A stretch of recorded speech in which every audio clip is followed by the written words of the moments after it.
واللعنة الدائمة الباقية على أعدائهم أجمعين من يوم ظلمهم إلى قيام يوم الدين. اللهم إنا نرغب إليك في دولة كريمة تعز بها الإسلام وأهله وتذل بها النفاق وأهله وتجعلنا فيها من الدعاة إلى طاعتك والقادة إلى سبيلك وترزقنا بها كرامة الدنيا والآخرة. رب اشرح لي صدري ويسر لي أمري واحلل عقدة من لساني يفقهوا قولي واجعلني خالصا لوجهك الكريم. یا اللہ صلوات علی محمد وآل محمد.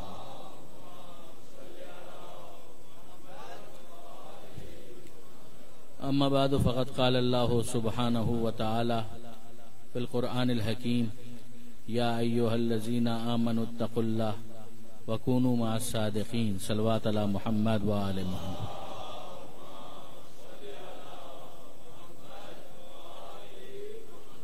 شہادت امام جعفر صادق علیہ الصلوۃ والسلام کی مناسبت سے منعقدہ مجالس کے سلسلے کی آج یہ دوسری اور آخری مجلس ہے. آیت وہی ہے کہ جسے کل بھی آپ نے سماعت فرمایا. ارشاد پروردگار ہو رہا ہے کہ یا ایھا الذین آمنو، اے ایمان لانے والوں، اتقوا اللہ، اللہ کا تقوی اختیار کرو، وکونوا مع الصادقین، اور صادقین کے ساتھ ہو جاؤ. یہ کل میں نے گزارش کی تھی آپ کی خدمت میں کہ ہر شخص کے لیے ضروری ہے کہ وہ سچ کا دامن تھامے، اپنے آپ کو جھوٹ سے دور کرے، مگر وہ سچ بولنے والوں میں شامل ہونے کے بعد صادقین کا مصداق بنتا ہے. جبکہ یہاں پروردگار عالم نے جو حکم دیا ہے وہ اس سے ایک منزل آگے کا حکم ہے، ایک مرحلہ بالاتر ہے معاملہ، کہ جہاں پروردگار عالم یہ ارشاد فرما رہا ہے کہ کونوا مع الصادقین، کہ کچھ ہیں ایسے صادقین کہ جن کے ساتھ ہونے کا تمہیں حکم دیا جا رہا ہے. اور اگر تم صاحب ایمان ہو اور ایمان کا دعویٰ تمہارا ہے تو ہم تمہارے ایمان کے دعوے کو گویا قبول اس وقت کریں گے جب تمہارے اندر یہ دو چیزیں پائی جائیں. ایک تم اللہ کا تقوی اختیار کرو، اور دوسرے ان صادقین کی جماعت کو پہچانو اور پھر ان کی مائیت کو اختیار کر لو. جب ان کی مائیت کو تم اختیار کر لو گے تو وہاں پہنچو گے کہ جہاں وہ پہنچیں گے. ظاہر ہے کہ جو جس کے ساتھ ہوتا ہے پھر اس کی کمپنی میں ہونے کا فائدہ یہ ہوتا ہے کہ جہاں وہ پہنچے گا وہیں پر یہ بھی پہنچے گا. اور یہ وہ منزل ہے کہ جہاں انسان اپنے آپ کو نجات یافتہ سمجھ سکتا ہے، سیلویشن کو محسوس کر سکتا ہے، کامیابی اور کامرانی کا احساس کر سکتا ہے. درود بھیجے گا محمد و آل محمد.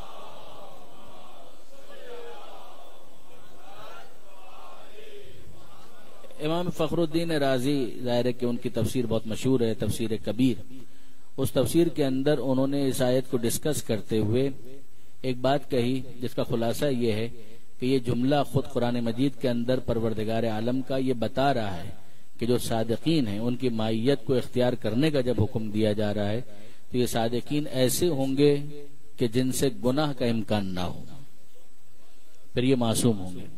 یہ بات ذہن میں رکھیے گا کہ یہ شیعہ عالم نہیں ہیں، بلکہ شیعوں کی رد میں انہوں نے اپنے نظریات کو پیش کیا. اگرچہ یہ شافعی تھے اور خود امام شافعی کافی خوش عقیدہ تھے. امام شافعی کے اشعار جو ہیں وہ تو بہت مشہور ہیں، زبازد عام ہیں، کہ جو انہوں نے مولا کی مدح میں کہے ہیں، امیر المومنین کی تعریف اور توصیف کرتے ہوئے وہ آپ کے ذہن میں. امام شافعی کا وہ مشہور شعر ہے کہ اے آل محمد تمہاری فضیلت کے لیے یہ بہت کافی ہے کہ من لم یصلی علیکم لا صلاۃ لہ، کہ اگر کوئی نماز میں تم پر درود نہ بھیجے تو پھر اس کی نماز اس کے منہ پر مار دی جائے گی. اسی طرح سے امام شافعی کا یہ ذہن میں آ گیا، لہذا میں عرض کر رہا ہوں کہ ان کا ایک اور بہت مشہور شعر ہے کہ الا متا الا ما و الا حتی متا او آتبو فی حب حاضل فتح. امام شافعی امیر المومنین سے، مولا سے جو محبت تھی اس کا اظہار کثرت کے ساتھ کیا کرتے تھے. تو انہوں نے یہاں پر اسی بات کا شکوہ کیا ہے کہ جب ان کو اس بات پر عتاب کیا جاتا اور کہا جاتا کہ تم بہت زیادہ علی علی کرتے ہو، تو ان کا یہ شعر ان کی زبان سے نکلا کہ الا ما و حتی متا و آتبو فی حب حاضل فتح. کب تک، آخر کب تک اور کب تک اس جوان کی محبت پر مجھے عتاب کیا جائے گا. فی حب حاضل فتح، یہ امیر المومنین کے لیے جو لفظ فتح استعمال کیا ہے یعنی جوان، یہ اسی حدیث سے استفادہ ہے کہ جس میں پیغمبر اکرم نے یہ کہا تھا، جس میں جبریل امین نے یہ کہا تھا کہ لا فتح الا علی لا سیف الا ذوالفقار، کہ اگر کوئی جوان ہے تو علی ہے اور اگر کوئی تلوار ہے تو ذوالفقار ہے۔ تو وہاں پر جو لفظ فتح ہے اس کو انتہائی خوبصورتی کے ساتھ استعمال کیا کہ الا ما و حتی متا او آتبو فی حب حاضل فتح، کیا کب تک اور آخر کب تک اس جوان کی محبت پر مجھے عتاب کیا جائے گا۔ پھر اس کے بعد وہ بتاتے ہیں کہ ایسے ہی میں علی کی محبت میں گرفتار نہیں ہوں۔ حل زوجت فاطمہ غیرہ، کیا زہرا کا شوہر ہونے کا شرف کسی اور کو بھی حاصل ہوا؟ یعنی دو دلیلیں انہوں نے دی ہیں، ایک ہے زوجیت زہرا، اور پھر اس کے بعد بلا فاصلہ کہتے ہیں وفی غیر ہی حل عطا، اور کیا علی کے سوا بھی کسی کے لیے حل عطا کا سورہ نازل ہوا ہے؟ اب جو واقعاً صاحبان علم ہے، تشریف رکھتے ہیں، جو عربی کی نزاکتوں کو سمجھتے ہیں، وہ جانتے ہیں کہ یہاں پر حل عطا کو دو مرتبہ کس طرح سے استعمال کیا۔ وفی غیر ہی حل عطا، ایک مرتبہ بطور فعل اس کو استعمال کیا یعنی بطور ورب، اور ایک مرتبہ بطور پراپر ناؤن، ایک اسم خاص کے طور پر سورے کے عنوان سے استعمال کیا ہے کہ یہ علی ہی تو وہ ہے کہ جس کو زہرا کی زوجیت کا شرف حاصل ہے، اور یہ علی ہی وہ ہے کہ جس کی شان میں کون آیا، یہ اہل عطا کا سورہ اسی علی کی شان میں نازل ہوا۔ درود بھیجئے محمد و آل محمد۔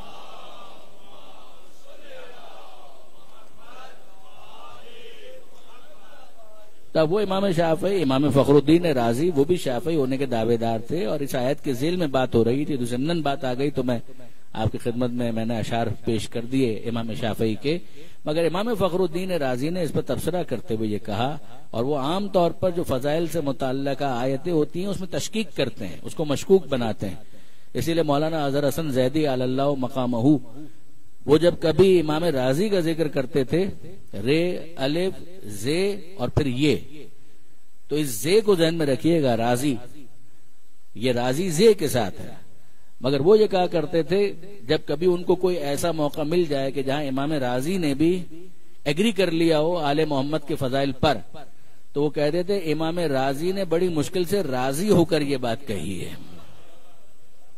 تو عام طور پر اتنی جلدی راضی نہیں ہوتے ہیں آل محمد کے فضائل پر۔ تو یہاں پر جب انہوں نے اس آیت کو ڈسکس کیا تو ٹیکنیکل جس کے مباحث ہیں ان کو بھی اینالائز کیا، اور اس کے بعد پھر انہوں نے کہا کہ ہاں یہاں پر جو صادقین ہیں ان کی مائیت اختیار کرنے کا حکم دیا گیا، تو یہ صادقین جو بھی ہیں اتنا تو سمجھ میں آتا ہے کہ دوسروں کو حکم دیا جا رہا ہے کہ ان صادقین کے ساتھ جڑ جاؤ، تو ان صادقین کو ہر گناہ سے پاک ہونا چاہیے۔ اگر یہ بھی گنہگار ہوں تو پھر ان کے ساتھ ہونے کا مطلب کیا ہے؟ یعنی اگر آپ غور فرمائیے گا کہ عصمت اور معصوم ہونے کے کانسیپٹ کو سمجھانے کے لیے یہ بہت اچھی مثال ہے جو علم کلام کی بعض کتابوں کے اندر آئی ہے کہ اگر آپ گوشت کو سڑنے سے بچانا چاہتے ہیں تو اس پر نمک لگاتے ہیں۔ جس زمانے میں فریج وغیرہ نہیں ہوتا تھا تو مسالے لگا کر اس کو پریزرو کیا جاتا تھا تاکہ وہ سڑ نہ جائے، تو گوشت کو محفوظ رکھنے کے لیے آپ نمک لگاتے ہیں، نمک ہی سڑ گیا تو پھر آپ کیا لگائیں گے؟ لہٰذا بندہ نہ بہک جائے، گناہ نہ کرے، لہٰذا اس سے یہ کہا جا رہا ہے کہ ہادی کے ساتھ ہو جاؤ۔ اگر وہ ہادی بھی بہکنے والا ہو تو پھر اس کو کس کے حوالے کیا جائے؟ لہذا جس نبی اور جس امام کے حوالے کیا جا رہا ہے کم سے کم اس کے بارے میں تو یہ طے ہونا چاہیے کہ یہ اپنی مرضی سے بات بھی نہیں کرتا، جو صورت وحی اس پر نازل ہوتا ہے وہی زبان سے الفاظ کی صورت میں ادا ہو جاتا ہے۔ درود بھیجئے محمد و آل محمد پر۔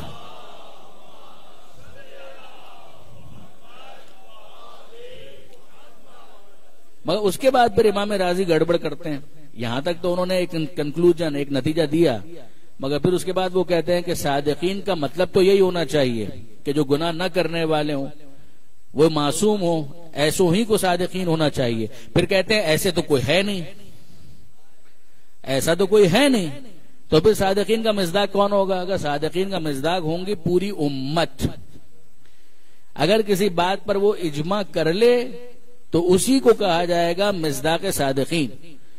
وہ یہ بھول گئے کہ یہاں پر لفظ صادق استعمال ہوا ہے. صادق کی جمع ہے صادقین. صادق کسی فرد کو کہا جاتا ہے, کسی شخص کو کہا جاتا ہے. لفظ اجماع اس فینومینا کے لیے استعمال ہی نہیں ہوتا جس کو دوسرے انداز سے صادقین کہا جاتا ہے. انہوں نے کہا کہ صادقین کا مطلب ہوگا امت کا اجماع, کہ امت کا اگر اجماع ہو گیا تو وہ کبھی غلط نہیں ہو سکتا, تو وہ معصوم ہو گئے ایز این ریزلٹ. پھر اس کے بعد وہی اس کا مصداق بن جائیں گے. غور کرنا چاہیے. آیت اللہ ناصر مکارم شیرازی نے بہت عمدہ تنقید کی ہے تفسیر نمونہ میں اس فینومینا کے اوپر اور اس نظریے کے اوپر, کہ اس کا مطلب تو یہ ہوا کہ کسی کو کسی کے ساتھ ہونے کی ضرورت نہیں ہے. جب مائیت کی بات ہو رہی تھی تو اس کا مطلب یہ ہے کہ کوئی ہے جو اس میں شامل نہیں ہے اور اس کو ان کے ساتھ شامل ہونا ہے, تو وہ جو شامل ہو رہا ہے وہ اور ہے, جن کے ساتھ ملنا ہے وہ اور ہیں.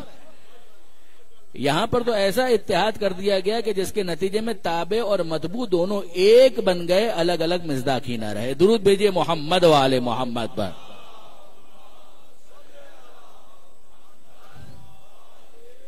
تو کل بھی اس آیت کے اوپر کچھ گفتگو کرنے کے بعد میں نے اس فرد فرید اور شخصیت وحید چھٹے امام جعفر صادق علیہ الصلوۃ والسلام کے اوپر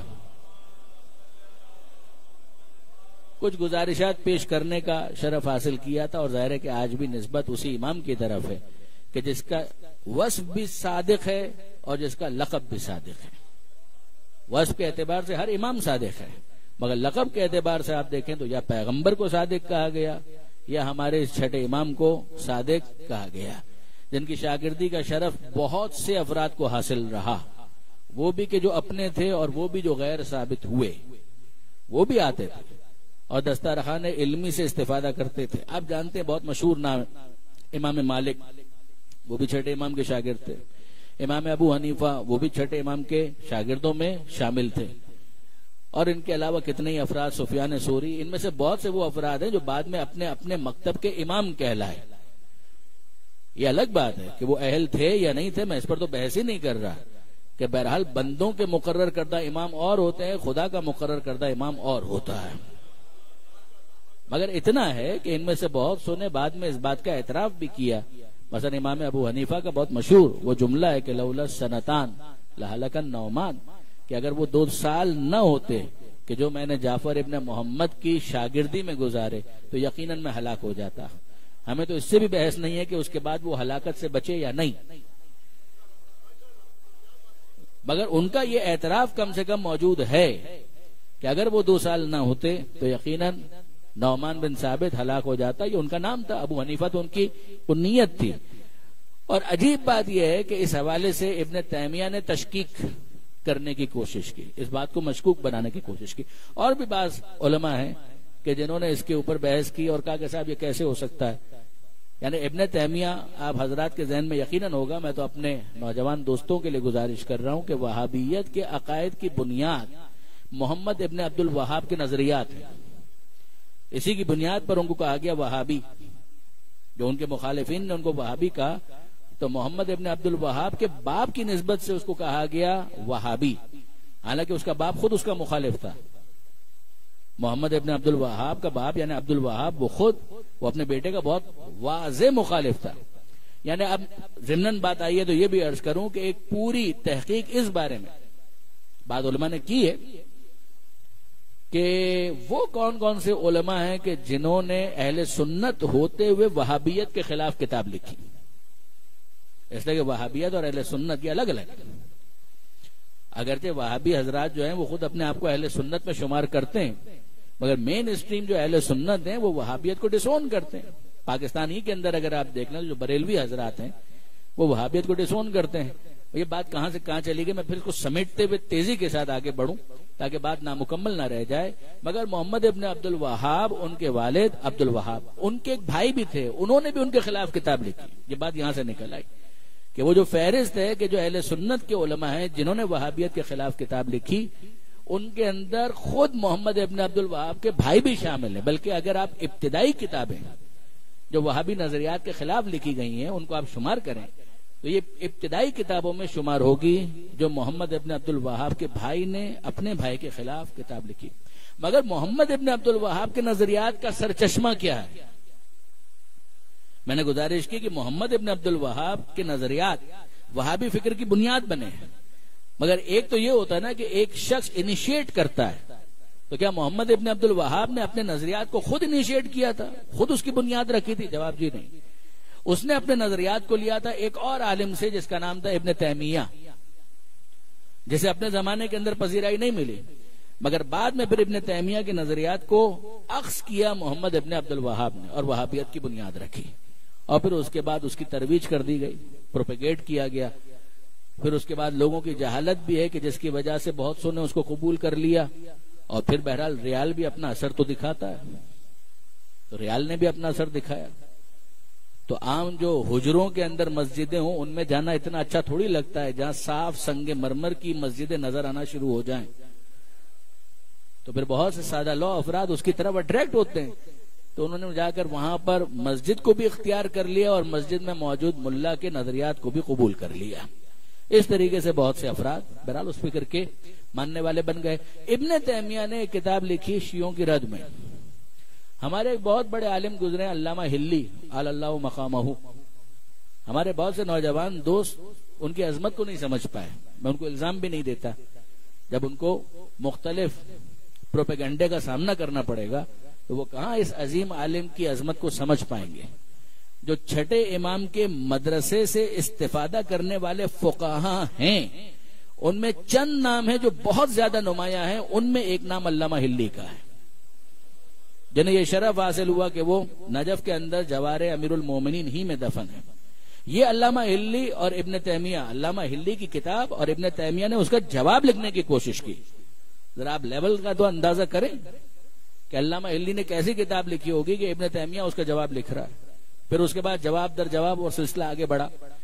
ابن تیمیہ اپنی کتاب کے اندر جہاں بہت ساری اس نے باتیں کی، اسی کے اندر ایک بات یہ بھی کی کہ بھئی جعفر صادق کہاں اور ابو حنیفہ کہاں؟ ابو حنیفہ ایج میں جعفر صادق سے سینئر ہیں، عمر ان کی زیادہ ہے، تو کیسے ہو سکتا ہے کہ وہ جعفر صادق کے شاگرد ہوں؟ لیجئے بات ہی ختم ہو گئی۔ یعنی شاگرد ہونے کا اور استاد ہونے کا معیار کیا ہے؟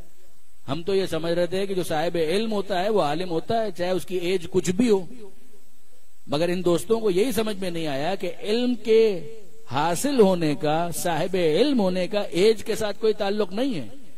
مسئلہ سارا یہ ہے کہ انہوں نے اپنا پیشوا ان کو بنایا ہے کہ جنہیں بڑھاپے میں بھی کچھ سمجھ میں نہیں آیا، اور ہم نے اپنا مولا اس کو مانا ہے کہ جس نے آغوش رسول میں آتے ہی قرآن کی تلاوت کی ہے۔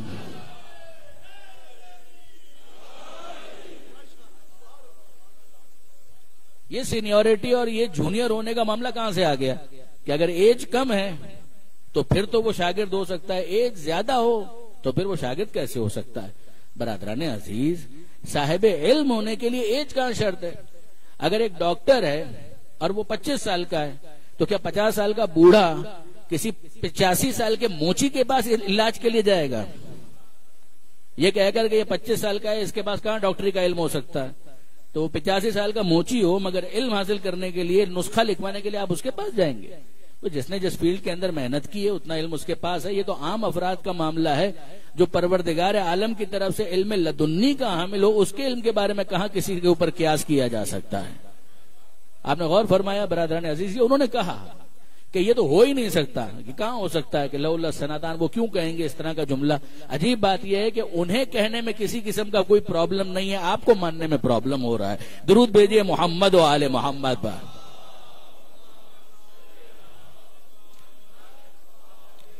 اب یہاں پر انصافاً تعریف کرنی پڑے گی علامہ شبلی نعمانی کی۔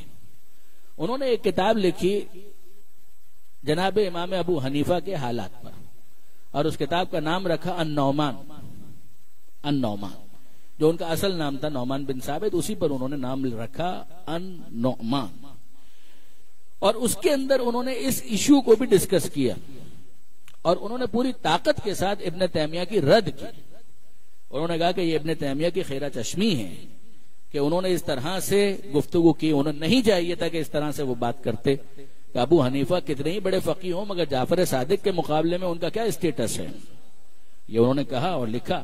اور پھر اس کے بعد ایک بڑے کمال کی بات کی، انہوں نے کہا جتنے بھی علوم ہیں وہ سب کے سب اہل بیت ہی سے نکلے ہیں، جتنے بھی علوم ہیں نہیں برادران عزیز، یعنی واقعا ان کا تبصرہ ایسا ہے، حالانکہ میں اس طرح کا کوئی تقاضا نہیں کرتا کہ آپ خامخواہ انجوائے کریں کسی بات کو، لیکن واقعا یہ تبصرہ بہت عمدہ ہے۔ اور اس کے اوپر پھر علامہ ذیشان حیدر جوادی کا ایک تبصرہ ہے۔ ان کا تبصرہ یہ ہے کہ جتنے علوم ہیں وہ سب کے سب اہل بیت ہی سے نکلے ہیں۔ اہل بیت کون ہے؟ کہ گھر والے۔ اور پھر انہوں نے وہ محاورہ وہاں پر لکھا کہ اہل البیت ادرا بما فی البیت، کہ جو گھر والے ہوتے ہیں وہ گھر کی بات کو زیادہ جانتے ہیں۔ تو یہ گھر کی بات ہے تو گھر والے گھر کی بات کو زیادہ جانتے ہیں۔ بھئی قرآن کہاں اترا؟ اس گھر میں۔ حدیث کہاں سے نکلی؟ اس گھر سے۔ جب سب کچھ اس گھر سے نکل رہا ہے تو گھر والوں کو گھر کی بات کا زیادہ علم ہوگا، چاہے تفسیر کا علم ہو، چاہے تاریخ کا علم ہو، چاہے حدیث کا علم ہو، سیرت کا علم ہو، جتنے بھی علوم ہیں وہ سب کے سب اسی گھر سے تو نکلے ہیں۔ یہ کہہ کر علامہ شبلی نعمانی نے ابن تیمیہ کے اوپر تنقید کی، واقعاً سر آنکھوں پر، مگر اب اس کے بعد علامہ ذیشان حیدر جوادی کا مارکۃ الآراء تبصرہ، وہ کہتے ہیں کہ جو اصول آپ نے یہاں پر قبول کیا ہے فدق کے باب میں کیوں بھول جاتے ہیں؟ جب گھر والے گھر کی بات زیادہ جانتے ہیں تو باہر والا کیوں بتائے گا کہ رسول نے کیا کہا ہے؟ اگر رسول نے کہا ہوتا تو نبی کی بیٹی کو سب سے زیادہ پتا ہوتا کہ میرے بابا نے کیا فرمایا ہے۔ درود بھیجیے محمد و آل محمد۔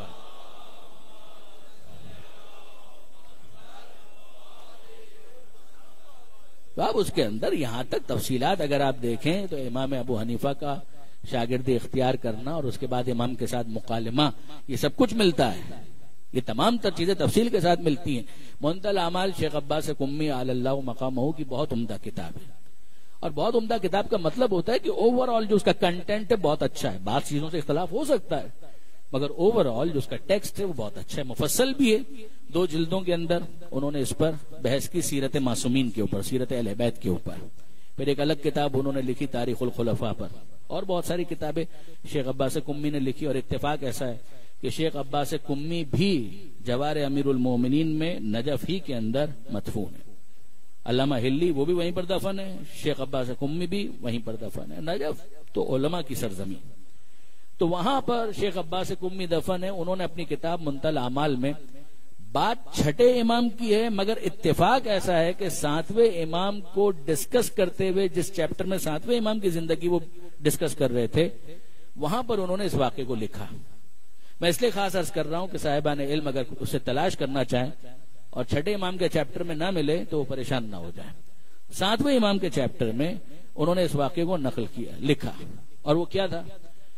عجیب واقعہ ہے کہ امام ابو حنیفہ بعض دوسرے افراد وہ چھٹے امام کا انتظار کر رہے تھے، تو شاگرد ہے تو شاگرد کا تو طریقہ کار یہی ہوتا ہے کہ اگر کوئی چیز ڈسکس کرنی ہے، ایک تو درس ہے، اس درس میں وہ آ جائے، لیکچر اٹینڈ کر لیا، استاد بھی چلا گیا، وہ بھی چلا گیا۔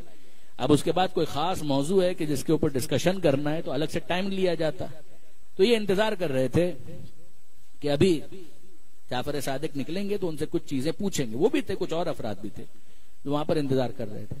اور ایسے میں چھٹے امام تشریف لائے، اور چھٹے امام کے ہاتھ میں عصا تھا، اور عصا کو دیکھنے کے بعد وہ اپنا سوال جو وہ پوچھنے کے لیے آئے تھے وہ تو بھول گئے۔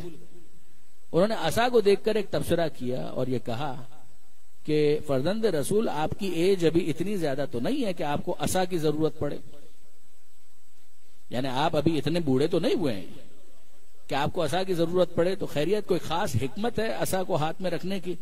تو چھٹے امام نے ایک بہت پیارا تبصرہ فرمایا، کہنے لگے کہ بھائی بات یہ ہے کہ یہ عصا معمولی عصا نہیں ہے، یہ عصا رسول اللہ کا عصا تھا، اور ظاہر ہے کہ گھر والوں کے پاس ہی یہ چیزیں ہونی چاہیے، تو وراثت میں انتقال ہوتے ہوتے یہ عصا مجھ تک پہنچا ہے، تو اگرچہ مجھے جسمانی اعتبار سے کوئی مشقت محسوس نہیں ہوتی، ذوف محسوس نہیں ہوتا، مگر میں نے مناسب سمجھا کہ اللہ کے رسول نے جس عصا کو استعمال کیا ہے اسی عصا کو میں اپنے ہاتھ میں لوں اور تبرک حاصل کروں۔ تو امام ابو حنیفہ نے یہ جملہ سنا اور فوراً لپکے عصا کی طرف آگے بڑھ کر اس عصا کو چومنے لگے۔ چلیے ہمیں اتنا تو سمجھ میں آیا کہ فقہ حنفی کے اندر تبرکات کو چومنا بدعت نہیں ہوتا،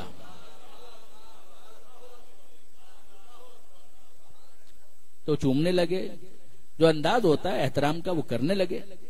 تو چھٹے امام نے کہا خیریت یہ کیا؟ کہا کہ فرزند رسول جب اللہ کے رسول کا عصا ہے، رسول سے منسوب ہے، تو پھر اس کا احترام بھی ہونا چاہیے، اظہار محبت بھی ہونا چاہیے۔ اب چھٹے امام نے جو کہا ہے وہ سننے سے تعلق رکھتا ہے۔ چھٹے امام کہنے لگے یہ عصا رسول اللہ سے منسوب ہے تو اتنا احترام، پھر اشارہ کر کے کہنے لگے یہ کھال اللہ کے رسول کی کھال ہے، جو خون ہے وہ بھی اللہ کے رسول کا خون ہے۔ یعنی عصا کا رسول اللہ سے منسوب ہو جانا، اس کے بعد اس کا محترم ہونا تمہیں سمجھ میں آ جاتا ہے، تو جو نبی کے خون کا وارث ہوگا اس کا کتنا احترام ہونا چاہیے۔ درود بھیجئے محمد و آل محمد۔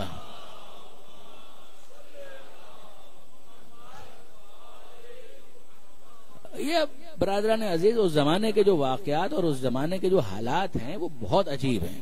دیکھیں چھٹے امام کا تو پورا فوکس ہے علمی کاموں پر، یہ کل بھی میں نے گزارش کی تھی کہ پورا فوکس ہے علمی کاموں پر، عقائد کو منتقل کرنا ہے، لکھوانا ہے، تدوین کروانا ہے، ایک پورا ہیریٹیج ہے جو اس زمانے میں آل محمد کے ماننے والوں کو بھی دیا گیا، جو غیر تھے ان کو بھی دیا گیا۔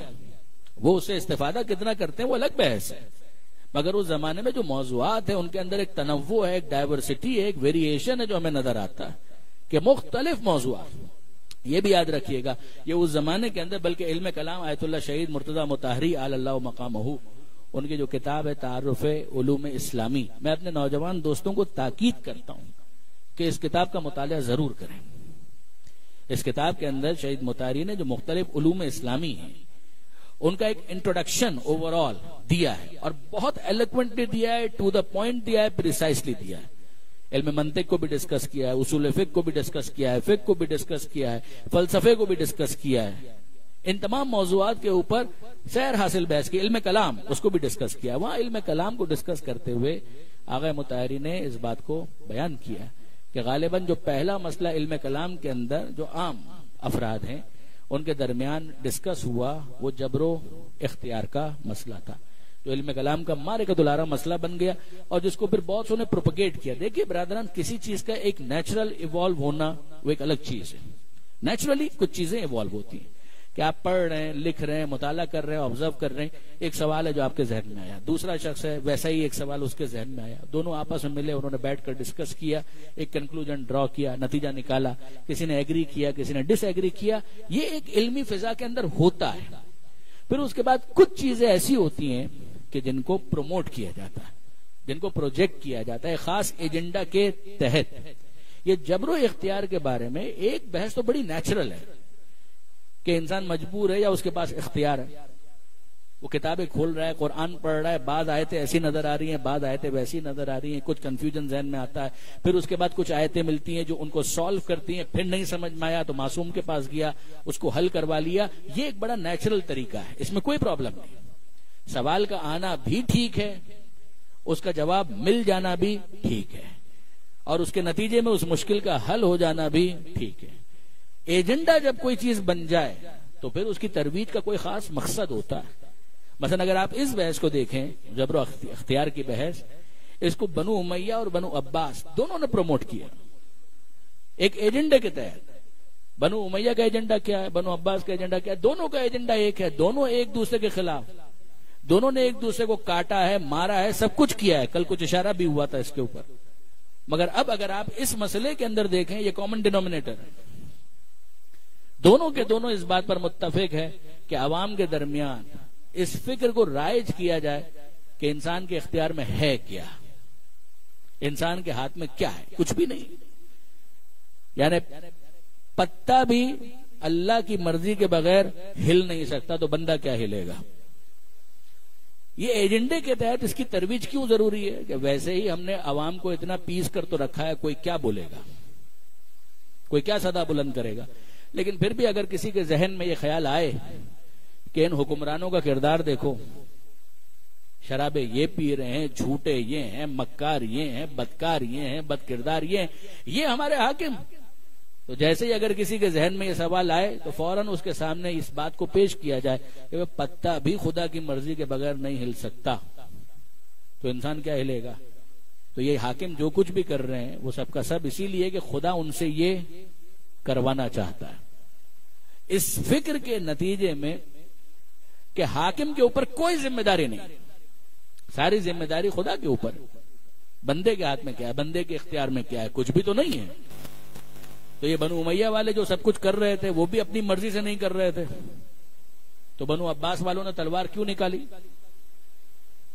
کیوں ان کے خلاف میدان جنگ کے اندر گئے؟ ان کا میدان جنگ میں جانا خود اپنے خلاف حجت ہے کہ وہ بنو امیہ کے خلاف اس لیے کہ کہنے لگے الرضا لآل محمد، یہ تو بڑے ظالم لوگ ہیں، ان کے خلاف میدان میں جانا چاہیے۔ مگر جب اقتدار آ گیا تو پھر اس کے بعد وہی دلیل جو وہ دیا کرتے تھے انہوں نے دینا شروع کر دی کہ بندے کے ہاتھ میں کیا ہے۔ اگر ہماری طرف کوئی تمہیں نشیب محسوس ہوتا ہے، کردار کی کمزوری محسوس ہوتی ہے، ضعف نظر آتا ہے، تو ہمارا اپنا تو کوئی اختیار ہے ہی نہیں، جو کچھ بھی ہو تو خدا کی طرف سے۔ آپ نے غور فرمایا برادران عزیز؟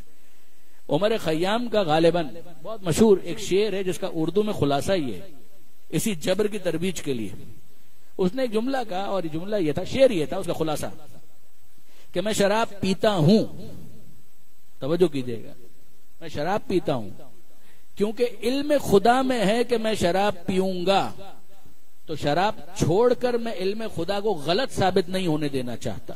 تو سبحان اللہ، سبحان اللہ۔ آپ نے دیکھا کہ خداوند متعال کے کیسے کیسے وفادار بندے اس دنیا میں موجود ہیں۔ میں شراب پیتا ہوں اس لیے کہ علم خدا میں ہے کہ میں شراب پیوں گا، اور اگر میں نہیں پیوں گا تو علم خدا غلط ثابت ہو جائے گا، تو میں نہیں چاہتا کہ علم خدا غلط ثابت ہو، لہذا میں شراب پیتا ہوں۔ یہ ہوتا ہے اپنے گناہ پر پردہ ڈالنے کے لیے عذر تراشنا۔ ایک ایکسکیوز ہوتا ہے اور ایک لیم ایکسکیوز ہوتا ہے، لنگڑا ایکسکیوز، یہ وہ لیم ایکسکیوز ہے۔ غور فرمائیے گا برادران عزیز، اگر پروردگار عالم، معصومین نے اس کو حل کیا ہے، معصومین نے اس کے اوپر تبصرہ کیا، اب آپ غور فرمائیے، ایک یہ فکر بنی اور دوسری فکر کیا ہے، تو بالکل اس کے 180 ڈگری کے اوپر ایک اور فکر بنی، اور اتفاق ایسا ہے کہ آج بھی اگر آپ گوگل پر سرچ کریں تو نام بدل گئے ہیں، فکر موجود ہے۔ یہ جبریہ کہلائے، ایک اور گروہ کہلایا قدریہ، جبریہ اور قدریہ۔ جبریہ نے کہا کہ صاحب انسان کے ہاتھ میں کچھ ہے ہی نہیں، قدریہ نے کہا سب کچھ ہمارے ہاتھ میں ہے، خدا کے ہاتھ میں کچھ نہیں ہے۔ انہوں نے کہا خدا نے جب تک پیدا نہیں کیا تھا ہم اس کے ہاتھ میں تھے، ایک دفعہ پیدا کر دیا اب دور سے بس نگاہ حسرت ڈال سکتا ہے اور کچھ بھی نہیں کر سکتا۔ جب تک ہم اس دنیا میں ہیں، سانس لے رہے ہیں، اس وقت تک خدا کا اب کوئی اختیار باقی نہیں ہے۔ اور جس طرح سے غبارہ ہے، آپ نے اس کے اندر گیس بھر دی اور اس کو چھوڑ دیا، تو جب تک وہ آپ کے ہاتھ میں تھا آپ کا اختیار تھا، اور جب آپ نے اس کو چھوڑ دیا تو غبارہ اب آسمان کے اندر پرواز کر رہا ہے۔ اب آپ نیچے سے دیکھتے رہیے، آپ کچھ کر نہیں سکتے، جب تک گیس اس میں موجود ہے، وہ 2 منٹ میں ختم ہو جائے تو یہ 2 منٹ میں نیچے آ جائے گا۔ اگر 2 دن تک اس کے اندر گیس ہے تو 2 دن تک وہ گیس اس کو اسی طریقے سے فضا کے اندر پرواز کا موقع دے گی۔ اسی طرح سے انسان ہے۔ ایک اور مثال بھی دی جاتی ہے کہ صاحب یہ بال ہے، جب تک آپ کے ہاتھ میں ہے آپ کا اختیار ہے، آپ پھینکیں نہ پھینکیں، مگر ایک دفعہ آپ نے اس بال کو پھینک دیا تو اب آپ دور سے دیکھتے رہیے، اب آپ کا کوئی بس اس کے اوپر نہیں ہے، وہ خود ہی جا رہی ہے، جا رہی ہے، جا رہی ہے، جا رہی ہے، جہاں تک اس کے اندر ایک فورس ہے وہ اپنا پروجیکٹائل موشن جو ہے وہ کمپلیٹ کرے گی، زمین پر آئے گی، اور اس کے بعد پھر جہاں تک اس کے اندر فورس باقی ہے وہ زمین پر دوڑتی جائے گی یہاں تک کہ وہ ختم ہو جائے۔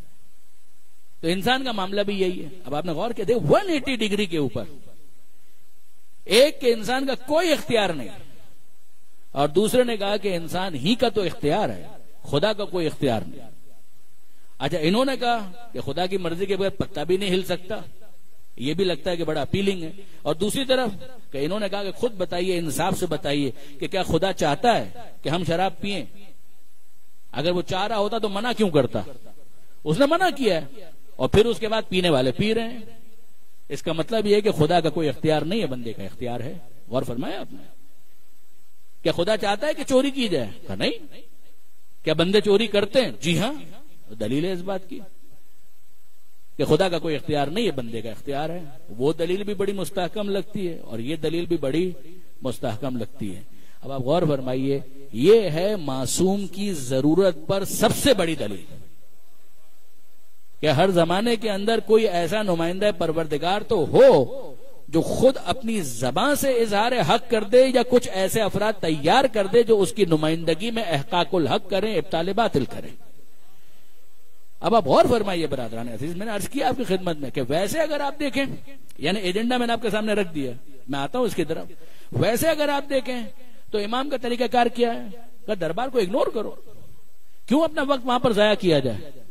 جیسے کہ وہاں سے اس دین کی ترویج میں کوئی کردار ادا ہونے والا نہیں ہے. لوگوں کے اندر ابھی اتنا پوٹینشیل نہیں ہے کہ وہ حکومت الہیہ کو اس کی ٹرو اسپرٹ کے اندر قبول کر سکیں. ہم کربلا کی قربانیاں دے چکے ہیں، امیر المومنین کی شہادت ہو چکی ہے، امام حسن کی شہادت ہو چکی ہے. اس سب کے بعد اتنا سمجھ میں آ چکا کہ حق کس کا ہے. مگر کل بھی میں نے جملہ کہا تھا، پھر تکرار کرتا ہوں، حکومت حق ہے معصوم کا، مگر معصوم کا مقصد نہیں ہے. حکومت اس ٹول کا نام ہے کہ جو اگر معصوم کے ہاتھ میں آ جائے تو اس مقصد کے حصول کی اسپیڈ تیز ہو جائے گی. لیکن اگر یہ ٹول ہاتھ میں نہ آئے، یہ آلہ ہاتھ میں نہ آئے، تو کیا معصوم اپنا مقصد چھوڑ دے گا؟ ایسا نہیں ہوگا. معصوم اپنے مقصد کی طرف تیزی کے ساتھ آگے بڑھتا چلا جائے گا، جو اویلیبل ریسورسز ہیں ان کو استعمال کرتے ہوئے.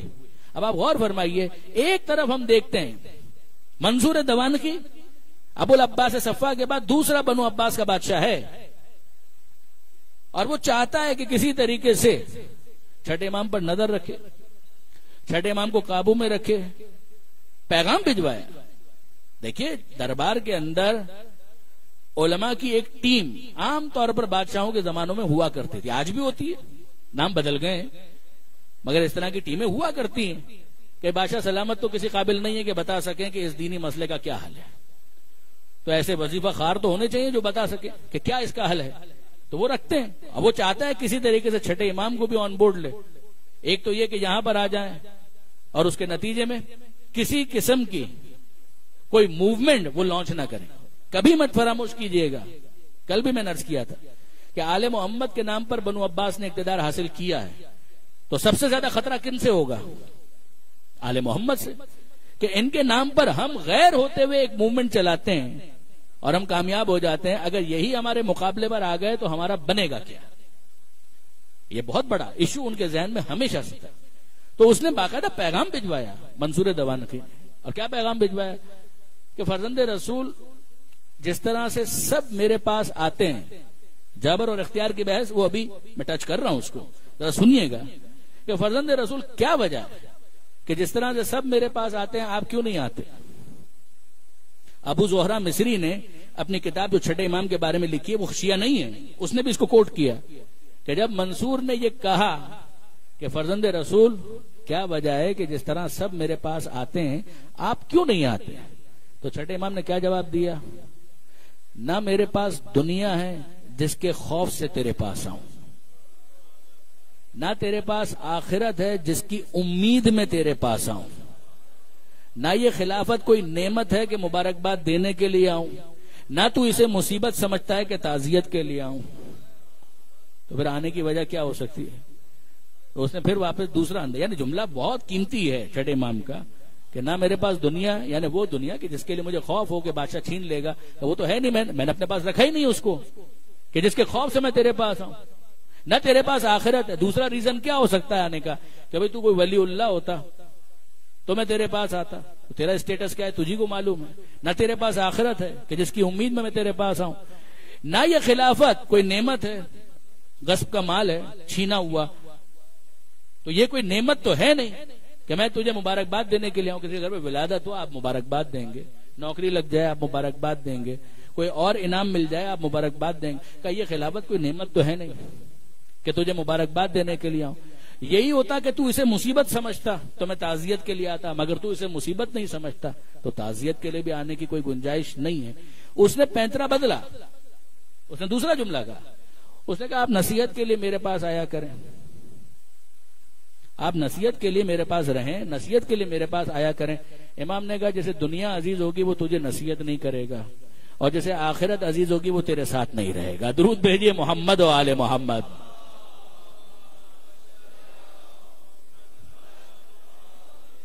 اب ایسے میں جبکہ کیفیت یہ وہیں پر دربار میں کسی نے اس طرح سے منصور کو یا کسی دوسرے بادشاہ کو ایک کوشچن کر لیا جو قدری نظریات رکھتا تھا. اس کو قادری کے ساتھ کنفیوز مت کر دیجیے گا، وہ جو صوفیہ کا سلسلہ وہ الگ ہے.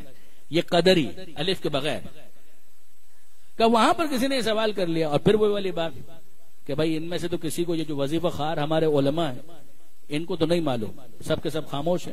اس قدری عالم نے وہی ساری باتیں کر دی کہ سارا اختیار تو انسان کا، بندے کا، خدا کا کیا اختیار ہے؟ خدا چوری کروانا چاہتا ہے، خدا شراب پلوانا چاہتا ہے، جبکہ لوگ پی رہے ہیں، جبکہ لوگ چوریاں کر رہے ہیں، تو اب کیا کیا جائے گا؟ ان سے تو جواب نہیں بن پڑ رہا، تو اب بلائیے فرزند رسول کو۔ فرزند رسول آپ کے جد کا دین خطرے میں ہے، تو اگر جد کے دین کو ہم نے بچانا ہے تو آپ کا کیا ذمہ ہے؟ آپ کی کیا ذمہ داری ہے؟ کہا کہ نہیں بس آپ کے جد کے دین کے نام پر ہم تو اقتدار حاصل کر کے مطمئن بیٹھے ہیں، دین تو آپ ہی بچائیں گے۔ ابھی الفاظ میرے مگر مطلب یہی نکلتا ہے۔ تو ایسے میں چھٹے امام گئے، دربار میں بھی گئے، اور بہت عجیب وہ منظر کشی ہے کہ ابھی وہ قدری عالم بھی موجود ہے، جو وظیفہ خوار ہیں وہ بھی موجود ہیں، وہ سب کے سب بیٹھے ہوئے ہیں، اور ایسے میں چھٹے امام جب داخل ہوتے ہیں تو ایک مکھی بار بار آ کر بادشاہ کی ناک پر بیٹھ جاتی ہے۔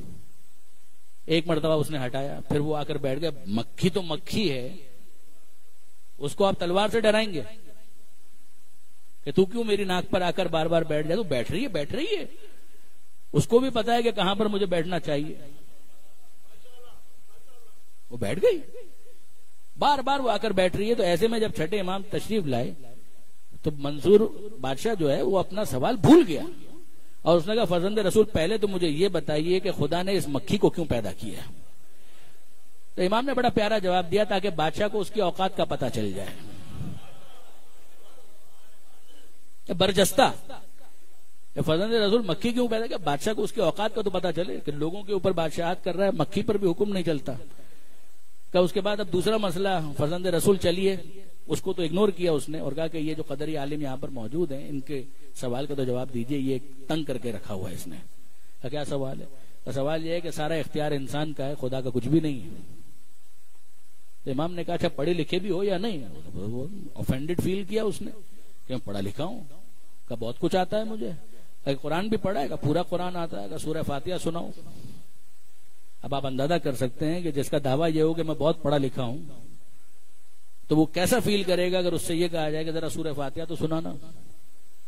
تو اس نے فوراً جوش میں آ کر بسم اللہ الرحمن الرحیم الحمدللہ رب العالمین الرحمن الرحیم مالک یوم الدین ایاک نعبد و ایاک نستعین۔ امام نے کہا یہیں پہ رک جاؤ، یہیں پہ رک جاؤ، ذرا بتاؤ اس کے اندر تم نے کیا کہا؟ خدا کو مخاطب کر رہے ہو، شروع اللہ کے نام سے جو رحمان رحیم ہے، ٹھیک ہے، الحمدللہ رب العالمین تمام تعریفیں اللہ کے لیے جو عالمین کا پالنے والا ہے، یہ بھی ٹھیک ہے، الرحمن الرحیم وہ رحمان رحیم ہے، یہ بھی ٹھیک ہے، سارے اسٹیٹمنٹس ہیں۔ مالک یوم الدین وہ قیامت کے دن کا مالک ہے، یہ بھی اسٹیٹمنٹ ہے۔ یہاں سے خطاب شروع ہوتا ہے، ایاک نعبد و ایاک نستعین، یہ مناجات ہے کہ عبادت کرتے ہیں صرف تیری اور مدد مانگتے ہیں تجھی سے۔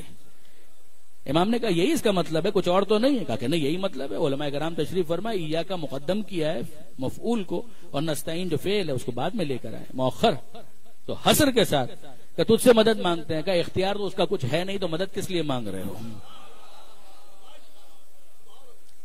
جب اختیار اس غریب کا کچھ رہا ہی نہیں، معاذ اللہ سمجھانے کے لیے عرض کر رہا ہوں کہ پروردگار کو آپ نے اتنا تہی دست مان لیا کہ اس کے پاس تو کچھ بچا ہی نہیں۔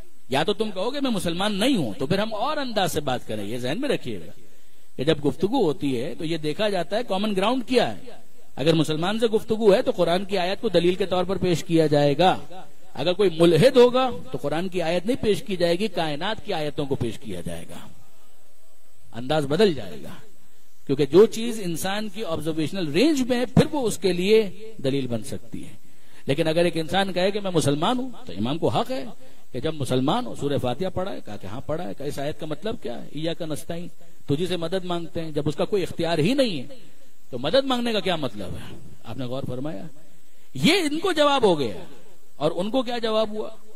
امام نے پوری بحث کو سمیٹا ہے۔ یہ آل محمد کا کمال ہے۔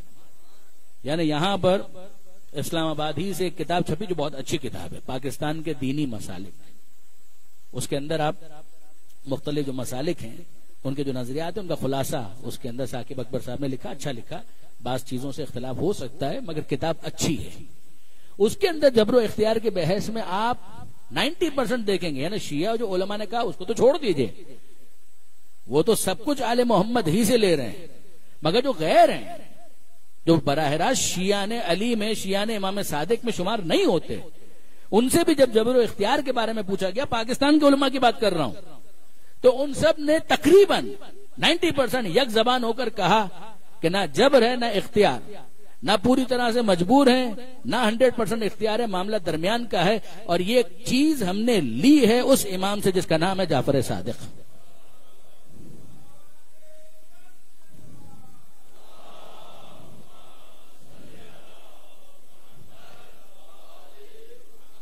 یعنی آپ غور فرمائیے برادران عزیز کہ الامر بین الامرین، یہ وہ جملہ ہے کہ جو معصومین سے ہم تک پہنچا، اور کمال کا جملہ ہے، الامر بین الامرین، معاملہ درمیان کا ہے، نہ پورا اختیار ہے نہ انسان پوری طرح سے مجبور ہے، معاملہ درمیان کا ہے، محدود اختیار ہے، پورا اختیار نہیں ہے۔ دنیا میں کب آئیں گے اور کب اس دنیا سے جائیں گے اس کا کوئی اختیار نہیں۔ دنیا میں رہتے ہوئے میں صرف مثال دے رہا ہوں اپنے نوجوان دوستوں کے لیے کہ ان آنکھوں سے آپ سفید کو سفید دیکھیں گے، کالے کو کالا دیکھیں گے، نیلے کو نیلا دیکھیں گے، مجبور ہیں۔ اگر نارمل آنکھ ہے اور وہ نیلے کو پیلا دیکھ رہی ہے تو پھر وہ نارمل نہیں ہے۔ نارمل آنکھ، صحت مند آنکھ سفید کو سفید دیکھے گی، ہرے کو ہرا دیکھے گی، پیلے کو پیلا دیکھے گی، نیلے کو نیلا دیکھے گی، یہاں تک مجبور ہے۔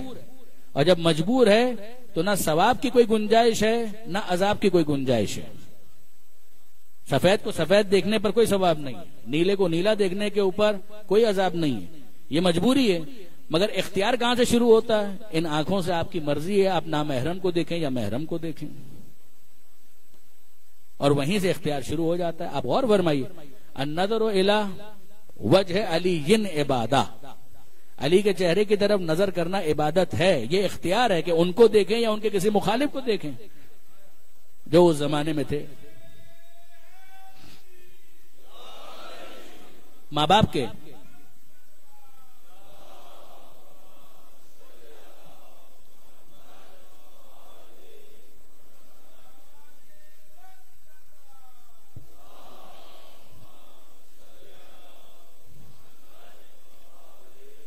ماں باپ کے چہرے کو دیکھنا عبادت ہے، ماں باپ کے چہرے کو دیکھنا، نظر رحمت سے محبت سے دیکھنا عبادت ہے۔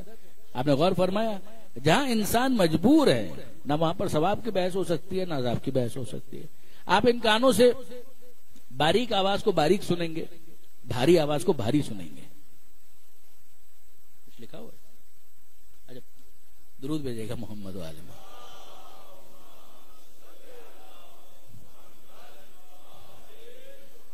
آپ ان کانوں سے آواز کو سنتے ہیں، بھاری آواز بھی ہے باریک آواز بھی ہے، گریو وائس، شرل وائس۔ مجھے بتائیے کیا آپ کو یہ اختیار ہے کہ آپ بھاری آواز کو باریک سنیں اور باریک آواز کو بھاری سنیں؟ اگر نارمل کان ہے تو بھاری آواز کو بھاری سنیں گے، باریک آواز کو باریک سنیں گے، لہذا بھاری آواز کو بھاری سننے پر کوئی ثواب نہیں ہے اور باریک آواز کو باریک سننے پر کوئی عذاب نہیں ہے۔ مگر یہ تو آپ کو اختیار ہے نا کہ ان کانوں سے آپ مدح آل محمد سنیں گے یا کسی کی غیبت سنیں گے۔ تو مدح آل محمد سننے پر، تلاوت قرآن سننے پر ثواب ہے، اور غیبت اور گالی سننے کے اوپر تو کوئی ثواب نہیں ہے، بلکہ برعکس معاملہ ہو جائے گا۔ یہ آپ کی زبان ہے، اس زبان سے آپ چکھتے ہیں تو آپ مجھے بتائیے میٹھے کو میٹھا محسوس کریں گے، نمکین کو نمکین محسوس کریں گے، کڑوے کو کڑوا محسوس کریں گے، مجبور ہیں۔ مجھے بتائیے کہ کیا میٹھے کو میٹھا محسوس کرنے پر کوئی ثواب ہے؟ نمکین کو نمکین محسوس کرنے پر کوئی عذاب ہے؟ تلخ یا کڑوے کو کڑوا چکھنے پر کوئی عذاب یا ثواب ہے؟ جو جیسا ہے ویسا آپ چکھیں گے، مگر یہ اختیار تو ہے نا کہ آپ اس زبان سے کیا بولیں گے، کیا بولیں گے۔ کسی کا احترام کرنے کے لیے دو جملے بولیں گے، ہمدردی کے دو بول بولیں گے، یا کسی غمزدہ کے زخموں کو کرید کر اسے اور زیادہ مجروح کریں گے؟ یہ تو آپ کا اختیار ہے، اس کے اوپر ثواب بھی ہوگا عذاب بھی ہوگا۔ یہ یاد رکھیے گا خاص طور پر میرے نوجوان دوست کہ جہاں پر مجبوری ہو، صرف مجبوری کا نام نہیں، واقعاً انسان مجبور ہو تو اس مجبوری کے بعد جو پہلی چیز برطرف ہو جاتی ہے وہ ہے گناہ، کہ پھر انسان کو گنہگار نہیں مانا جائے گا۔ جب اس کا اختیار ہی نہیں ہے تو پھر اس کا اختیار نہ ہونا اسے گنہگار نہیں بنائے گا، وہ گناہ سے دور ہو جائے گا۔ اگر ایک انسان کے پاس اختیار ہے تو پھر اس کے بعد ثواب، عذاب، گناہ، سزا، یہ ساری بحثیں اس کے بعد شروع ہوتی ہیں۔ یہی عدل الہی کی بنیاد ہے۔ میں آپ کی خدمت میں عرض کروں، جو امام نے مثال دی تھی وہ کیا تھی؟ اسی فینومینا کو سمجھانے کے لیے کہ الامر بین الامرین، کہ معاملہ درمیان کا ہے، نہ پورا اختیار ہے نہ پورے مجبور ہو، درمیان کا معاملہ ہے۔ زمین پہ رہتے ہوئے ایک پیر اٹھاؤ، توجہ، چھٹے امام کا بہت مشہور جملہ ہے کہ ایک پیر اٹھاؤ، اس نے اٹھا لیا۔ اس نے سوال یہی کیا تھا کہ مولا یہ بتائیے کتنا اختیار ہے؟ امام نے کہا ایک پیر اٹھاؤ، اٹھا لیا۔ کہا دوسرا اٹھاؤ، کہا کہ نہیں اٹھا سکتا۔ کہا بس اتنا اختیار ہے، اتنا اختیار ہے کہ کشش ثقل کے خلاف تم زمین پر رہتے ہوئے ایک پیر اٹھا سکتے ہو، دوسرے مرحلے میں تم مجبور ہو جاتے ہو۔ تمام معاملات ایسے ہی ہیں کہ کہیں پر تمہارا اختیار ہے، کہیں پر تم مجبور ہو۔ خدا سوال ان چیزوں کے بارے میں کرے گا جن کا تمہیں اختیار دیا گیا ہے۔ جہاں اختیار نہیں ہوگا وہاں پر سوال بھی نہیں ہوگا۔ بہت آسان سی ایک مثال میں آپ کی خدمت میں عرض کروں تاکہ بات اور زیادہ واضح ہو جائے کہ دیکھیے، یہ میرے نوجوان دوست جو یہاں پر موجود ہیں ان کے لیے میں عرض کر رہا ہوں۔ علامہ سید علی نقی صاحب نے بھی اس مثال کو دیا، دیگر کتابوں کے اندر بھی، علم کلام کی کتابوں میں یہ مثال بہت آئی، سمجھ میں آنے والی ہے۔ ایک شخص وہ ہے کہ جو اپنے ہاتھ سے گلاس اٹھاتا ہے اور اپنے لبوں تک لے جاتا ہے۔ اس کام میں یہ اختیار رکھتا ہے یا نہیں؟ اختیار رکھتا ہے کہ بھائی اس گلاس کے اندر پانی ڈالے یا شراب ڈالے، پھر اٹھائے اور اس کے بعد اپنے لبوں سے متصل کرے اور اس مشروب کو اپنے حلق کے اندر انڈیل دے۔ اس کا اسے اختیار ہے، لہذا اس بارے میں سوال ہو سکتا ہے۔ اب میں آپ سے پوچھتا ہوں، وہ شخص جو راشے کا مریض ہوتا ہے اس کا بھی تو ہاتھ ہل رہا ہوتا ہے، کیا آپ اس سے پوچھ سکتے ہیں، سوال کر سکتے ہیں کہ تم یہ ہاتھ ہلا کیوں رہے ہو؟ تو وہ کہے گا میں کہاں ہلا رہا ہوں، میں کہاں ہلا رہا ہوں بھائی، یہ تو ہل رہا ہے، میرے قابو میں کہاں ہے۔ اگر آپ اس کی مذمت کریں گے تو آپ خود قابل مذمت قرار پائیں گے۔ اس کا مطلب ہی یہ ہے کہ کچھ چیزیں وہ ہیں کہ جن کے بارے میں آپ یہ پوچھ سکتے ہیں کہ کیوں کیا۔ جن چیزوں کے بارے میں پوچھا جا سکتا ہے کہ کیوں کیا، ان کے بارے میں اختیار ہے۔ جن کے بارے میں نہیں پوچھا جا سکتا وہاں پر اختیار بھی نہیں ہے۔ ایک شخص ہے، وہ چھت کے اوپر کھڑا ہوا ہے، پیر پھسلا اور وہ گر گیا، دھیان نہیں رہا، جان بوجھ کر وہ نہیں پھسلا۔ اور دوسرا شخص ہے جو گیا وہاں پر اور باقاعدہ خودکشی کے ارادے سے اسے چھلانگ لگا دی۔ وہ جس کا پیر پھسلا ہے اس کو آپ جا کر یہ کہیں گے کہ چھلانگ کیوں لگائی تھی؟ اگر وہاں سے گرنے کے بعد اور زمین تک پہنچنے کے بعد ہڈی پسلی سلامت ہوئی اور ہاتھ بھی قابو میں ہوا تو وہ بتائے گا کہ میں نے چھلانگ لگائی، پھسلا ہوں۔ آپ کس بات پر میری مذمت کر رہے ہیں؟ زیادہ سے زیادہ آپ یہ کہہ سکتے ہیں کہ آئندہ زیادہ احتیاط کرنا، کوشش رہنا، مگر میں نے چھلانگ تھوڑی لگائی۔ اور وہ جس نے چھلانگ لگائی تھی آپ جا کر اس سے پوچھنے کہ تمہارا دماغ سلامت ہے، تم نے چھلانگ کیوں لگائی؟ تب وہ اپنا عذر پیش کرے، جو بھی کرے، مگر اس نے اپنے اختیار سے چھلانگ لگائی تھی، اس کا پیر پھسل گیا تھا۔ ان دو چیزوں میں فرق ہے۔ جو کام اختیار سے ہوتا ہے اس کے بارے میں پوچھا جاتا ہے کہ تم نے یہ کیوں کیا، آپ نے غور فرمایا، یہ پوچھا جا سکتا ہے۔ بس برادران عزیز، چھٹے امام کی زندگی میں واقعات بہت ہیں۔ کل بھی میں نے عرض کیا تھا 65 برس کی زندگی ہے، امامت کا بھی بھرپور زمانہ چھٹے امام نے گزارا ہے، کتنے کانسیپٹس کو کلیئر کیا ہے چھٹے امام نے۔ مگر یہ یاد رکھیے گا کہ جس طرح سے ہر امام کا طریقہ کار تھا، چھٹے امام بھی عزاداری سے غافل نہیں ہوئے۔ چھٹے امام کی زندگی کے اندر بھی یہ فنامنا آپ کو پوری قوت اور طاقت کے ساتھ نظر آئے گا۔ چوتھے امام، پانچویں امام، چھٹے امام، ساتویں امام، آٹھویں امام، یہاں تک کہ حضرت حجت زیارت ناہیہ پوری موجود ہے۔ چھٹے امام کا پرسہ آج ہمیں پیش کرنا ہے، ظاہر کے زمانے کے امام کی خدمت میں بھی، یا باب اللہ، یا صاحب زمان، آسن اللہ لک فی العزا، لک العزا فی جدک الامام الصادق، کہ مولا ہم آپ کی خدمت میں پرسہ پیش کرتے ہیں آپ کے جد امام صادق کا، اور یہ پرسہ آپ کو پیش کرنا ہے 7ویں امام کی بارگاہ میں، وہی 7ویں امام کے جن کا جنازہ بغداد کے پل پر پڑا رہا۔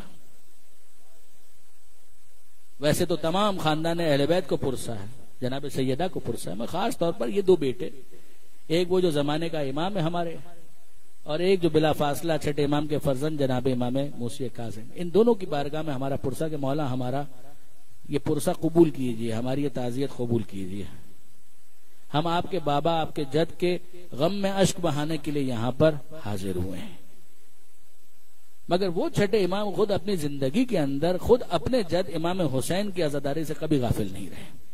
دیکھیے برادران عزیز، عجیب کچھ واقعات ہیں کہ جن کی مماثلت کی وجہ سے عزاداری کا ایک رخ ہے کہ جو ہمارے لیے تازہ ہو جاتا ہے۔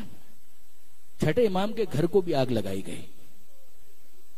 منصور دوانقی کے زمانے میں زہر جو دیا گیا وہ تو بعد کا مرحلہ ہے، مگر اس سے پہلے چھٹے امام کے گھر کو بھی آگ لگائی گئی۔ دیکھیے عزیزان، یہ آل محمد کے گھرانے میں آگ کا ایک عجیب معاملہ رہا۔ کبھی ہم دیکھتے ہیں کہ خانہ فاطمہ زہرا کو آگ لگائی گئی، دروازہ گرایا گیا، زہرا کا محسن شہید ہو گیا۔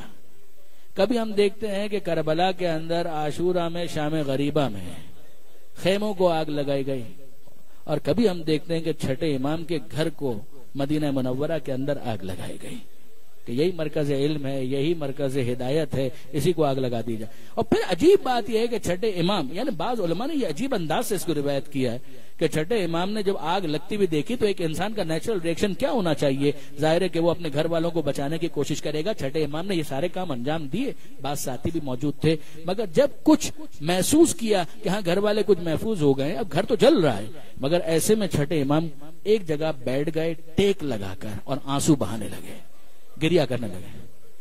یہ جعفر صادق کی بات کر رہا ہوں، آپ کے اسی امام کی کہ جس کی مجلس شہادت میں آپ موجود ہیں، کہ چھٹے امام بیٹھ گئے اور آنسو بہانے لگے، گریا کرنے لگے۔ چھٹے امام کو گریا کرتے ہوئے دیکھ کر بعد افراد قریب آئے کہ مولا خیریت؟ ہاں گھر کو آگ تو لگ گئی۔ کہا کہ نہیں، ان شعلوں کو دیکھ کر گریا نہیں کر رہا، کچھ شعلے ہیں کہ جن کو یاد کر کے گریا کر رہا ہوں۔ کہا مولا کون سا شعلے اس وقت آپ کو یاد آ گئے؟ آپ کا تو اپنا گھر جل رہا ہے۔ کہا وہ بھی تو اپنا ہی گھر تھا، وہ بھی تو میرا ہی گھر تھا کہ جن کو یاد کر کے میں گریا کر رہا ہوں۔ کہا مولا کیا یاد آ گیا؟ کہا میں دیکھ رہا ہوں کہ آگ لگی ہوئی ہے، میرے گھر کی خواتین ہیں، وہ اپنی چادروں کو سنبھالے ہوئے ادھر سے ادھر جا رہی تھی، ادھر سے ادھر آ رہی تھی۔ مجھے یاد آ گیا کہ شام غریبہ میں جب خیمے جل رہے تھے تو اس وقت کیفیت کیا تھی کہ بیویوں کے سروں پر چادر موجود نہیں تھی، اور بیویاں کبھی ایک خیمے سے دوسرے خیمے میں، دوسرے خیمے سے تیسرے خیمے میں، یہاں تک کہ سید سجاد کے پاس پہنچ کر جناب زینب کبریٰ نے کہا اے بیٹا ذرا دیکھو، یہ کیفیت ہے کہ خیمے جل چکے ہیں، ہمیں بتاؤ کہ جل کر خاک ہو جائیں یا کربلا کے ریگستان میں نکل جائیں، بس بیٹا اتنا دیکھ لینا اب زینب کے سر پر چادر موجود نہیں ہے۔ چھٹے امام ان تمام واقعات کو یاد کر رہے ہیں کہ جب سید سجاد نے کہا علیکن بالصحرا، پھوپھی اماں ریگستان میں نکل جائیے، جان کا بچانا واجب ہے، اور بیویاں اس طرح سے نکلی جس کو چوتھے امام نے بعد میں یاد کیا کہ جب کسی نے پوچھا کہ کیسے آپ کا خانوادہ جلتے ہوئے خیموں سے باہر آیا، چوتھے امام کی آنکھوں میں آنسو تھے، ہاتھ میں تسبیح تھی، تسبیح کو توڑ دیا اور کہا دیکھ جس طرح سے یہ دانے بکھر گئے، جس طرح سے یہ دانے بکھر گئے، اسی طرح شام غریبہ میں حسین کا گھرانہ بکھر کر رہ گیا۔ دانے بن کر کچھ بچے ادھر جا رہے تھے، کچھ بیبیاں ادھر جا رہی تھی، پورا خانوادہ بکھر کر رہ گیا۔ چھٹے امام کو یاد آ رہا ہے، گھر جل رہا ہے مگر یاد آ رہے ہیں شام غریبہ کے شعلے۔ عزیزو جب چھٹے امام کا جنازہ تیار ہوا ہے نا تو ساتویں امام نے تشییع جنازہ کے موقع پر ہزاروں کا مجمع تھا، پورا مدینہ آ گیا تھا، پورا مدینہ موجود تھا۔ چھٹے امام کے جنازے کو کاندھا دینے کے لیے ہر ایک کی تمنا تھی کہ میں امام کے جنازے کو کاندھا دوں گا۔ یہ ہزاروں کا مجمع محلہ بنی ہاشم سے نکلا اور پہنچا جنت البقیع میں۔ ساتویں امام نے صدا لگائی جگہ دو، میرے بابا کو دفن کیا جائے گا میرے جد کے پہلو میں، میرے جد کے پہلو میں دفن کیا جائے گا۔ جہاں پانچویں امام کی قبر تھی وہیں پر قبر تیار کی گئی، اور اب چھٹے امام کو شان و شوقت کے ساتھ، پورے اہتمام کے ساتھ، اتنے لوگوں کی موجودگی میں چھٹے امام کو دفن کیا جا رہا ہے، ساتویں امام کو پرسہ دیا جا رہا ہے۔ مگر کوئی چھٹے امام کے دل سے پوچھے جو اس عالم میں، جو عالم ارواح ہے، کہ اے مولا کیا آپ خوش ہیں کہ آپ کو اتنے احترام کے ساتھ، شان و شوقت کے ساتھ دفن کیا جا رہا ہے؟ تو چھٹے امام جواب دیں گے کہ یہ حق ہے کہ اتنے احترام کے ساتھ دفن کیا جائے، مگر کوئی مجھ سے پوچھے تو مجھے میرا جد غریب یاد آ رہا ہے، میرا جد حسین مجھے یاد آ رہا ہے، اور اس سے زیادہ میرے ہی پہلو میں چوتھے امام کی قبر ہے، میرے جد زین العابدین یاد آ رہے ہیں کہ جنہوں نے اس طرح سے اپنے بابا کے لاشے کو دیکھا تھا کہ جلتی رہتی ہے، سر جدا ہے، نوکے نیزہ پر ہے، اور جسم ریگزار کربلا پر پڑا ہوا ہے، کوئی ایک مٹھی خاک ڈالنے ہو